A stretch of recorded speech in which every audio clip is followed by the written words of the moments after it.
episode 2 of D-Race Army's D-Racing Around the Roundtable. Joining me today is Steve Woody from Undisputed Noobs. How you doing, Steve? Hey, good to see you. Thanks for having us on. Hey, no worries. Thanks for coming on at such short notice. So we're just going to give a brief overview of yourself and your team, and let's start off with a introduction. Name, how old are you, where do you live? Just a general overview. Sure. I'm Steve. My name's Steve Woody. I'm 39. I live in London in the UK. Been in crypto now for about sort of 8, 9 months. Actually, technically a lie. I bought Bitcoin back in 2014, but that's my claim to fame. And then my claim to stupidity is I sold it in 2015. Yeah, I did the exact thing. Yeah, I Yeah, thought the index funds are I doing better than this. What am I doing in crypto? yeah, And yeah, I had to yeah. just wait an extra I was, year. I'd I be was laughing. divorced. I bought it when I was married, and I sold it when I got divorced. It was one of Ah, those. But then that'll do it. I got into DeFi last year, and yeah, that's been it's changed my life. Put it that way. I On didn't a see it coming, but it's been an incredible journey. on a brief tangent, which is your favorite DeFi app? My favorite DeFi app. Hmm. Or what are you most Really, hyped for in the future? that's a really good question. I think at the moment I am. I've got to say at the moment it's got to be Wonderland Time just because of Yeah, what it's doing for me. But in terms of the future, I'm loving Abracadabra. I'm loving the whole Frog Nation with the spell, the ice, the whole ecosystem around Magic Internet Money is yeah. phenomenal. Everything Daniel T is doing, I think that's his name, is just Absolutely. amazing. He is incredible, and what they're building out on the Phantom network at the moment with Solid and everything that's coming now is, yeah, I'm very excited for that. I jumped in the Invictus DAO. It's the Wonderland, well, the Solana version of OHM, and that's Yeah. at an all-time low. Great time to get in. I did the same thing with Klima. In fact, I'm a farmer on Donkey Finance, and I set up a Klima farm, and it went from like $2,000 down to like $200, and some people were really confused and upset about why they'd lost all their money. And I'm like, you haven't lost your money; it's just the market's down. And trying to explain to them like the whole purpose of Klima down, what it's doing, and that's another one I'm excited for. I think they own about 80% of the global carbon credits right now. The No. BCT based carbon ton. They've cornered like 80% of that market. So once they have like 100% of that market, they're just literally going to pump the price up, and anyone that legally has to buy carbon credits to offset their pollution are going to have to go through KlimaDAO. So there's a lot of things I'm really excited about. I think this year is going to be a phenomenal year for yield farming in DeFi, and the metaverse and NFT gaming in general. And I hope that's kind so. of why I'm here. Yeah, definitely. Well, I think that's why we're all here. We all see the potential. Just for Yes, it's D-Race gonna be. specifically, when did you first hear about D-Race, and when did you jump in? That's a really good question. So I heard about D-Race at the very start when I think it was before Crypto Banter kind of went and got their horse. I've been looking at projects, and I was interested in up and coming projects. It was when Binance noted the first drop, like the initial drop, and I was there, funds ready, and Mm. unfortunately, it took me more than a millisecond. Yep. So the bots beat me on that initial drop, which it's not D-Race's fault. That was down to Mm. Binance. I then tried to get in the second and third, and similar situations. So I kind of Yep. just waited. I let the market do its thing, and then I kind of bought in and went and got my horses not too long ago, actually. Just before the beta, I got my OP, I got my horses just Mm. in time to kind of jump into the beta. And yeah, I've been enjoying it ever since. It's been incredible to. I have to say that the D-Race website is one of the most aesthetically pleasing and easy to use websites out of all of the dApps I've used. Yeah, well, look, it's just the race fields now at the moment, isn't it? It's the marketplace. You've sort of seen the outline of what they've got planned. You can see all the horses in the list. You can break them down by tier. Presumably, there'll be a generation filter. You'll be able to buy Yeah, on the marketplace with Dirk. they're adding all of these new features, and the Mm. thing is, they're not even announcing it. They're just dropping them. So like you'll log in and be like, "Oh wow, this is new," Mm. and I love that. I think it's it. I think they're releasing features at a really good pace that keeps us engaged Yeah, and definitely. allows us to test things and break things, before they roll it out. And I'm excited. I think they're doing an incredible job right now in terms of like there are some good and bad apps out there. I think we've seen both. But I'm excited. I'm still very much looking forward to seeing what they bring out. with the hippodromes and how that whole aspect Yeah, well, kind the of rent a horse. Tell you relates what, us. will you save the rent a horse for the tell us about the Undisputed Noobs? Because I understand you're doing some sort of sharing already, which some people might be interested in hearing about. So can you tell us Yeah, about the Undisputed Noobs? It's team style, what you do and yeah, of sort of how that course. works. Well, our motto in our business is really about inspiring incredible people to generate income through play to earn gaming and DeFi yield farming. Specifically, right now, our biggest audience is in the Philippines, and we are working to help create basically financial opportunity where there isn't any. So where like governments have kind of failed, we're stepping in to be able to use crypto and specifically play to earn gaming to be able to create income opportunities for like low income countries and households. And what we've done with that is we found that through our Axie scholarship and then through other scholarships that we've started to build through Sunflower Land, through D-Race, through these partnerships that we're starting to position ourselves in, we're looking to really just improve not just an individual's quality of life, but a community. And so we're very much driven by three core values, which is that anybody that comes into our community has to abide by these core values. The first is they have to be respectful. That is being respectful to themselves and to each other. So it's about having self-worth as well as respecting other people. The second is being positive, and that's even when times are hard. Like you know when there's a bear market or when the fudders are out, it's very easy to get swept up in that Mm. negative energy. So we have a saying that we have to stay positive even when times are difficult, and we promote positivity. And the third is about having fun because there's no point going through life if you're going to be serious all the time and not enjoy yourself, which is why we are predominantly a gaming community because we enjoy ourselves and we like to have fun. So yeah, we have those three core values, and around the kind of DeFi space, we kind of try to do the best we can. You know, we're a small cog in a much bigger wheel, and we're just trying to make our difference and make our impact where we can. But it's been incredible. Like it's changed my life in the last 6 months to have gone from running a company for the last 10 years building websites to park that entire business and say, do you know what? I'm going to focus full time on this now. And to have generated enough income through this to be able to pay for my lifestyle and to help other people.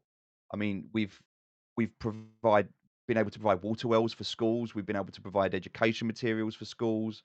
We've been able to pay for surgery for people. We've been able to help people through hospital situations to pay for their medical bills. We've been able to provide relief aid for the typhoon as well as for fires that have ravaged like communities. So just like those things alone, like the gratitude that you receive from helping people kind of puts it above any financial incentive that we could get as a reward. And that in itself has been it's been beautiful to witness. Yeah, And that so sounds that's sounds kind incredible. of where we're going to D-Race is to expand on that space and to do what Axie has done, but to kind of continue that into other games. Interesting. Forgive my ignorance. Is there a website or something we can view more about it? I've just got you There down is as at Steve Woody. Is there a we've stevewoody.com got 2 or? websites. We've got 2 websites. So when like with everything, when you start out, you evolve, you expand, you learn. When we started, we were axiescholar.co.uk. So we were Axie Scholar UK, and we were primarily focused on Axie scholarships. We've got about 200 scholars now. And the whole idea with Axie scholar.co.uk was it was a way for people to find out about the Axie scholarships. Hmm. Obviously, as play to earn gaming and DeFi has improved and increased, we realized that we can't really pigeonhole ourselves into one game, and neither did we want to. Yeah. So we started to expand. We've expanded into D-Race, into Geno Pets, into Sunflower Land, and many other games. PegXC, there's Meta Soccer, Monkey Ball, all of these kind of these are the things we're looking at, as well as when they eventually launch. There's Alluvium. Yeah. Um, there's a lot of other things as well. So we needed a brand that kind of encompassed everything. And Undisputed Noob, like the singular, not Undisputed Noobs. So Undisputed Noob was me. So I was a streamer. I was streaming Call of Duty Warzone, Dota 2. Like those are my games that I love and I play a lot. And so I'm not really that good. I'm nearly 40 years old. I'm definitely not as quick as I used to be. My reaction times are slow. And so people would call me a noob. And I didn't really want that to be a derogatory term, and I didn't want it to be used in a poisonous or a toxic, context. So I kind of owned it, and I took that name, and so I created the Undisputed Noob, and I'm like, when people would say, "Oh my god, you're such a noob," I'd be like, "Well, yeah, the clue's in my It's name. undisputed. I'm There's no doubt undisputed. I about am it. a noob. Like, what's your point?" And it kind of just took that toxicity out, and then me and a group of friends, we decided that we want like, our motto at the time was, "We're gonna remove toxicity one person at a time." And that was what we were kind of doing in games. And anytime someone like came at us with an angry or a bitter energy, we just we just overwhelmed them with like fun, positivity, laughing. It turned into trolling at times, Yeah, I'll admit. definitely. But there was that energy, and that's kind of what I wanted to build around my community. And the community was predominantly in the Philippines. They're the people that used to watch me stream. And so it was fitting when I got into crypto as a way to give back, was that's when we turned it from Undisputed Noob into Undisputed Noobs, and it become more about the community rather than the individual. And what people used to say they loved about me rather than professional gamers was I'm just an average person, and they could relate because I'm just like them. So that's kind of where we've taken this now is we're not professional. We're not trying to be professional gamers. We're just trying to be average people that enjoy playing games and sometimes in a competitive environment, but that can enjoy it and have fun. And it doesn't have to be that serious.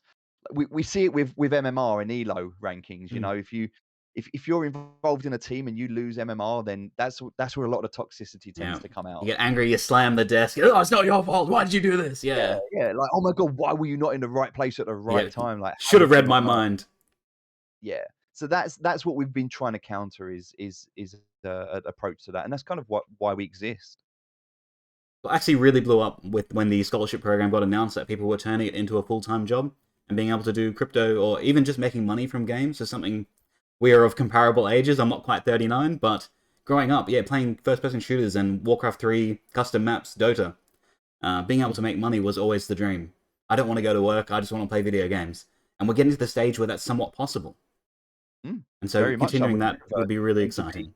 possible, but it's going to become the new norm. Yeah. I mean, I believe that the traditional working class will be our attention. It will be what we do in that environment, and we're starting to see it. Play to earn is almost like the alpha release of that transition.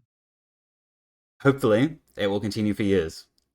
I hope so. I believe Yeah. so. I really Well, gamification is going to be because it's proven throughout time that the way to onboard mass public into any new space is you have to remove the barriers to entry. So you have Mhm. to simplify and you have to gamify. So when you simplify and gamify something, you remove all those barriers and that's where mass adoption comes from. So Definitely. when you look at crypto and mass adoption of crypto, it will come from the gaming industry. It's been proven time and time again. As long as, hey, look, my bags are full. I'm ready. I'm ready. The You and next me 12 both. months, let's go. So, as for the D-Race Racing competition, given the choice between 12 available teams, what's the biggest value add pitch for the Undisputed Noobs? I mean, It's the sense of I community like that to be you. humble, and I'm definitely realistic, so I don't wanna be disrespectful to the other 11 teams that have shown up. It's a sales Um, pitch. Go for it. no, Sell I mean, yourself look, as the best you can be. What we be the best at what you can be the best at. this is it. I mean, w it's really difficult because, like, everyone's taking part, and I'm not one for participation medals, but if I didn't do that, then none of the other teams would obviously get anything. So I I I'm gonna let the actions speak for themselves. Uh, My horses do the talking on the racetrack. Hell yeah. Did you want to go into maybe it's not at this stage? You doing some sort of horse renting with your more trusted community So members? I know that D-Race are working on this, and so I'm excited for them to be able to launch it. But I do, at the moment, yes, I am giving horses to some select members of my community that I trust. It's very difficult because obviously they Mm, are expensive horses, and you don't just want to give them away. But there is no rental system right now, which means we there is no other option but to transfer them into another wallet. But that's the way that we're doing things. So we're not actually bringing players in with their own horses. Well, it's not to say we can't do that, but I think there are a lot of other teams that do that, and so I would always pass them over. what we're doing is we're finding the people that need an additional source of income, as I mentioned before, from within our community, and we're loading up the wallets with the horses, the Dirk and the Matic and everything ready to go, so that they can just access that wallet, Hmm. and then they can use it. So there is a lot of risk there, of course, which is why we're very careful about the people who we onboard, and we're doing it in a very controlled way. But we didn't want to wait, and we didn't want to Hmm. wait until the rental system was out, so we decided to start. And so we have our team and our players, and I'm excited to see what they can generate as a result. Yeah, horses that aren't running aren't winning, and so they really should be running non-stop. Well, Uh, apart from one of ours, I mean, we do have one horse that's struggling, and I've nicknamed him Tripod right now because he runs like a three-legged donkey.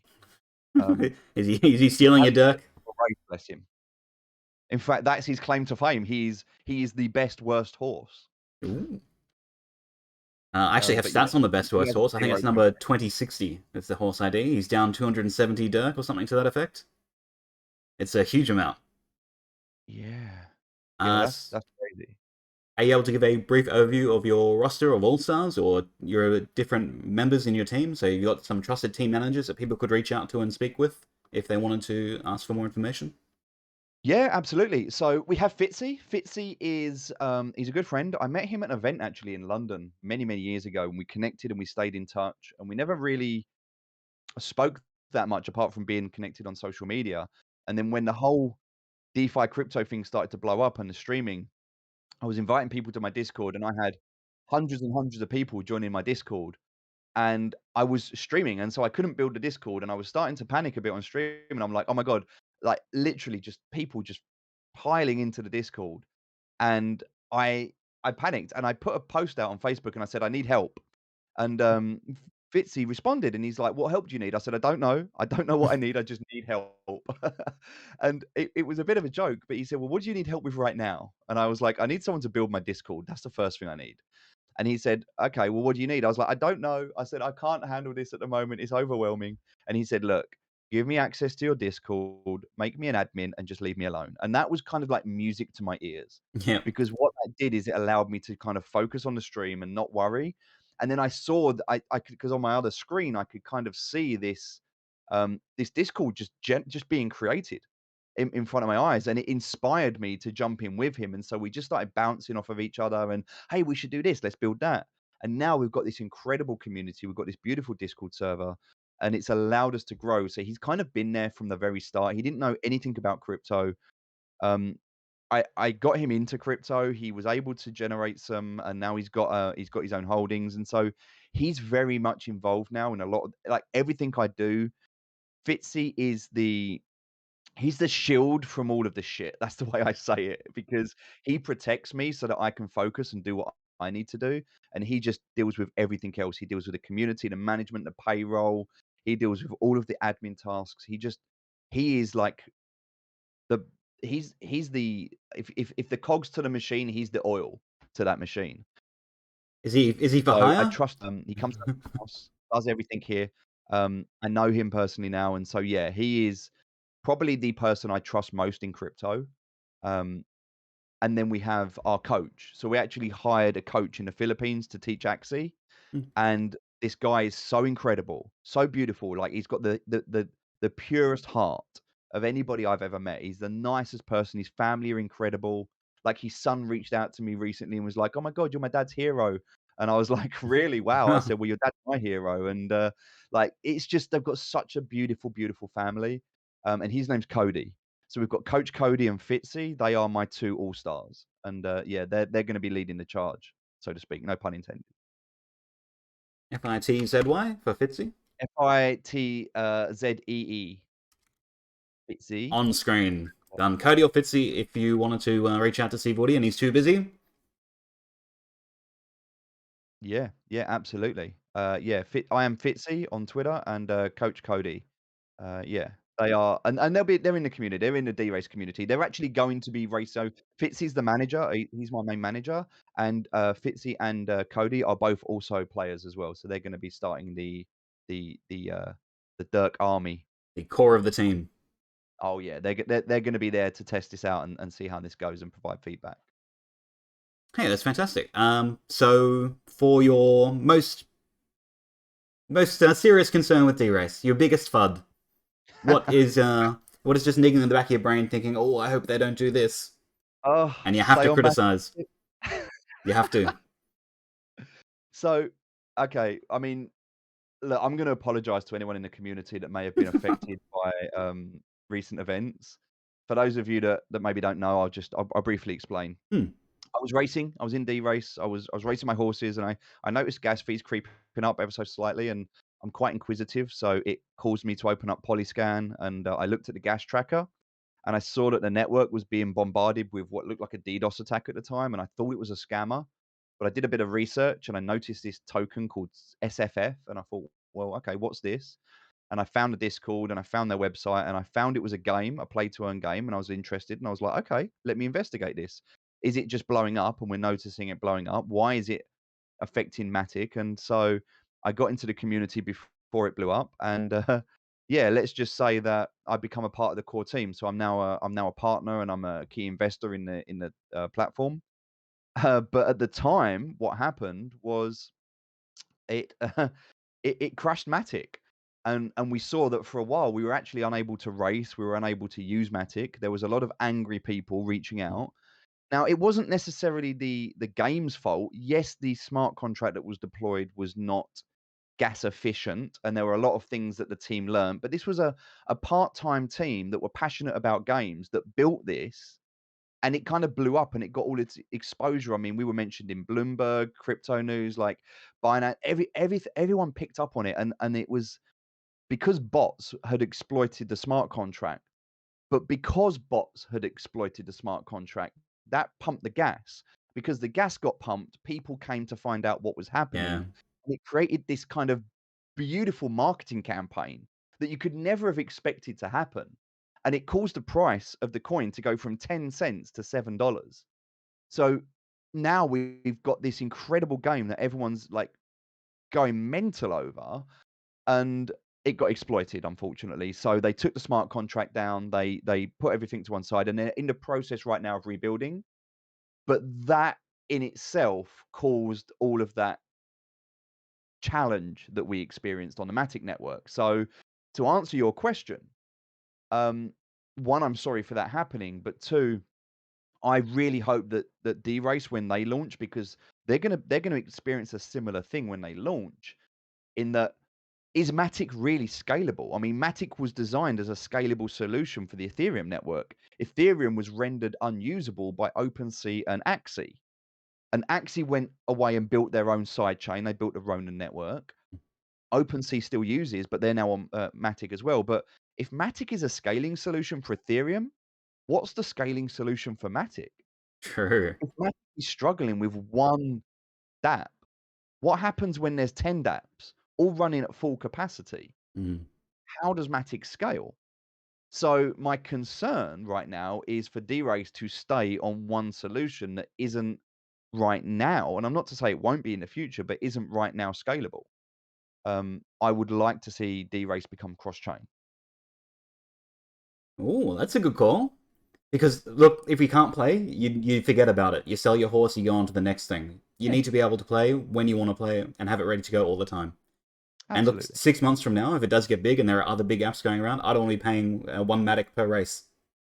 I think we've And been very I think we've been very blessed with cheap gas fees. And when people go, "Oh, I don't want to paying one Matic, it's like mm, $2.50." But I'm thinking to myself, I've paid $500 on Ethereum for a transaction. true, Like, but I this wouldn't is buy a D-Race if it was on Ethereum, for sure. exactly, and that's Yeah. the thing. I tend to not buy a lot of things that are on Ethereum for that reason. I'll avoid Mm, them. But then I look at a lot of other contracts. I look at Solana and what they're doing for gamification. I look at how the developers are moving into Phantom at the moment, and I watch a lot of this space and what's happening. And I think that to give credit to Matic, because I don't want to discredit them, this isn't an attack on Matic. They're young and they're growing, and so they've got this development cup team that has to figure this out, but quickly, because they're very unforgiving in this space, and it would be a terrible shame for the Matic network to suffer a similar situation as it did with Sunflower Land, mm. or Sunflower Farmers as it was previously called. It would be very sad to see D-Race affected by that network. So any single point of failure like a network concerns me. Yeah, that's a fair point. And look, I'm sure the talented D-Race staff will be able to come up with a solution, or at least they're thinking about it, because I'm sure this Oh, I concern's know been they addressed with will. them. Yeah. Hey, no worries. Well, then on to D-Race Pump. What is the thing that you're most excited for? I'm going to say renting a horse in like the scholarship program. I think that'll be The your number one scholarship pick. program, 100%. But I'll be honest, I am very much looking forward to owning my own hippodrome. Oh, That's my true. vision of it. Yeah. Yeah, passive income I too. am willing to well, I say willing. I say that now tentatively. I think it really depends on the price of a hippodrome, but I know that there's gonna be Yeah. like 10,000 shares, and I don't Mm. know how that's gonna be distributed. Are people gonna be able to buy one outright? Are they only gonna be able to have part ownership? Like, I don't know how that's going to work. Mm. I know that 50% ownership allows you to change the settings, if you like, within the hippodrome. Yeah. Um, so depending on the price point, I'm very much looking into aping into owning our own hippodrome. After the end of this chat, I will send you the stats on how much Adam's Hippodrome makes per day, and you can times that by 10 to work out how much 10 Hippodromes divided by 10,000 would make per day. And that's just in the beta, at the beta price point, without the betting. So it could give you a I'm gonna ballpark. imagine it's in the millions. Uh, it sounds. It can be an off stream chat. Hey, for the next Okay. question, uh, in ancient China, in the Three Kingdoms period, what was Lu Bu's horse? What was the name of Lu Bu's horse? No googling. I'm not gonna Google that, but that's a really good question. And without having an absolute clue, I was always told if you don't know the answer to a question, at least guess. Definitely. So I'm gonna say Hercules. Oh, it was it was not Hercules. It was red hair or red lightning, depending on your translation. Understood. For question number 2, what was the name of Alexander the Great's horse? Um, well, Alexander the Great had a Hmm. horse. The horse would have been called. Okay, so Alexander, what if your name's Alexander and you're Alexander the Great, what are you gonna Hmm. call your horse? It's probably be something in Greek, wouldn't it? It would obviously be something in Yeah. Greek, but I'm assuming I can do the translation and True. you'd accept that, I right? would accept either Greek or current English. Well, given the Greek mythology, I'm gonna go with Thunderbolt. It was not Thunderbolt. It was, in fact, Bucephalus or Burcephalus. Of course, Yep. that's now you said it, it's Now obvious. that I've said it, it brings back to Now you've said mind, it, yeah. yeah. Hey, any final or closing remarks? You were 0 from 2 from trivia, so you don't get the bonus round. But you can make up for it I'm with sad a about fan. that, but I wouldn't expect it either. It wouldn't be fair if you did. Um, Look, There's I the. think that it's one of those things where we're incredibly early at the moment, and I Mm, think for those that aren't in a position to own a horse, definitely get involved in the community because there are incredible things that are being built. I think with like people like Brad and the Dirk Army and what they're doing is a fantastic movement to get people involved in that space. But even just holding on to Dirk, I mean, the value of Dirk will go up. When you think 12 months down the line, when they start to involve the betting aspects and you've got these big betting companies with big, deep pockets investing in things like D-Race, like the value of the governance token itself will go up. And so it is a good long-term investment. And 100%. that's not Staking saying around the price. corner. I'm Tournament saying that starting tomorrow. Yeah. if you wanted to be involved, there are many different levels you can be involved at, from just not financially getting involved and just being involved in the community to finding a team and the rental system to investing in Dirk to buying a horse to buying a hippodrome. There's I was always told in business that if if people can't afford your product, that's your fault because a good business will have a tiered product system with a low barrier to entry at all avenues. So we will always have an opportunity to get involved at some point, and D-Race have done that. They've created this tiered system where it doesn't matter whether you are financially unavailable or whether you're aping in with millions of dollars. There's a level for you. Yeah, You've just got to definitely. find that comfort zone and what works for you. Well, look, tier 1s will hop out this month. I assume tier 1s will be below the Gen 0 floor. Oh, sorry, the Gen 1s this month. So there's a I lower would price I point would there, and say next month, renting. I'm really interested to see where the floor sits in 6 to 12 months' time, Mm. because a lot of people have bought these Gen Zeros as, an investment. Now, does that mean, like, similar to Axie, the Gen Zeros that have not been bred, are they going to be more valuable than the is there a limit to how many times they can be bred? Like, what is gonna define the financial incentives around these horses? Is it how successful they are on a racetrack, or like with the Alapaloozas, is it just the rarity of the breed? Well, different people have different metrics. So for me, it'll be performance or ROI. So if I've got two unraced Olympians, an unraced Olympian pair making a baby has an unknown potential. And an unknown potential will have people who want to try it. But if I've Yeah, really raced it into the ground and it turns out to be rubbish, then maybe it was a better idea not to race it. So exactly. there's infinite metrics. But yeah, we'll wait and see. 6 months' time, That's we'll the do a thing, right? recap. It's going to be interesting to see what the market, how the market defines what's valuable and what's not. I'm Hmm, interested to see how that plays out. definitely. Oh, well, look, thank you for your time. It's been a blast. And in 6 months from now, we'll catch up again. And we'll tell you what, let's do it. Let's write it down. Predictions. What is the unraced floor for Tier 5 in 6 months from now on the 14th of the 7th? Okay, can we go in BUSD because that's what Yes. I bought mine in. USD, for sure. So, and actually, I bought my tier fives for 2,800 BUSD. Hmm. So I would like to see the floor at about $4,000. Hmm. Yeah, I could see that. Yeah, for an unraced Tier 5 I think in so. 6 months from now. I think so. Because some people want to get in on that Gen 0 level and they want one that's fresh out of the box. I could see that, yeah. I'm going to go 399 then, just so I'll be closer if it's lower. Oh, this is close to it. He's a So competitive lad, this Fashbinder. a gift or a prize for the winner. Yeah, it'll be something. I'll give you a Dirk. I mean, that's like $100 6 months from now. I'll give you a tier 5 horse if it's that bad. Yeah. Hey, no worries. We'll catch you then. And if anyone wants to join Steve Woody, give him or Fitzee or Coach Cody a message. I think did you have some viewer slots open for those that wanted to get in with no Yes, entry? we do. We still have some viewer slots open, so if there are people interested, reach Yeah, out. so you can join the team as a viewer if you do not physically own a horse. No worries. Thanks for joining me, Steve. And just before we go, do you want to just do the shout out intro? It's I'm Steve Woody, and I've been proud to be on Derace Army Racing's Racing Around the Roundtable, episode 2. Yeah, absolutely. Ready? 3, 2, 1. Okay, I've got this. Okay, say that one more time, just so I've got it. I'm Steve Woody, and I've been proud to be on Derace Army Racing's Deracing Around the Roundtable, episode 2. Okay. Hi, my name's Steve Woody, and I'm proud to be on D-Race Army Racing's Deracing Around the Roundtable, episode 2. Nailed it. Fantastic. Boom. There we Boom. go, boys. All right. Thanks, everyone. Thanks, Steve. Take care. All right. Good night.